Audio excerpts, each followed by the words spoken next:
As long as, so long as दोघांचा अर्थ होत असते जोपर्यंत. आपण दुसऱ्या प्रकारे सुद्धा याला म्हणू शकतो जोपर्यंत तोपर्यंत. ॲज लॉंग ॲज आणि सो लॉंग ॲज हे सबऑर्डिनेटिंग कंजक्शन्स ऑफ टाइम आहेत, म्हणजे टाइमशी रिलेटेड आहेत आणि ते ड्युरेशन दाखवत असतात. Means period of time. आपण म्हणत असतो कालावधी. काय म्हणत असतो? कालावधी. For example, as long as I am here you needn't worry.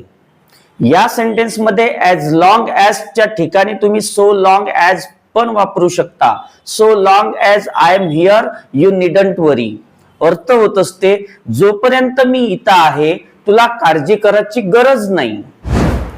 Second sentence, as long as I live I will love you. So long as I live I will love you. जोपर्यंत मी जिवंत आहे किंवा जिवंत राहील तुझ्यावर प्रेम करेल. म्हणजे जितका कालावधी, जितका ड्युरेशन मी जिवंत राहील किंवा जगेन तेवढा कालावधी मी तुझ्यावर प्रेम करेल असा त्याचा अर्थ होत असते. Third example, as long as she is ill she must take complete rest. हे सेंटेन्स सो लॉंग ॲज ने पण बोलू शकतो. So long as she is ill she must take complete rest.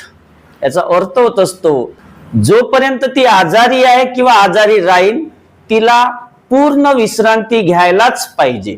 त्याला असं पण म्हणू शकतो जोपर्यंत ती आजारी आहे तोपर्यंत तिने पूर्ण विश्रांती घ्यायलाच पाहिजे.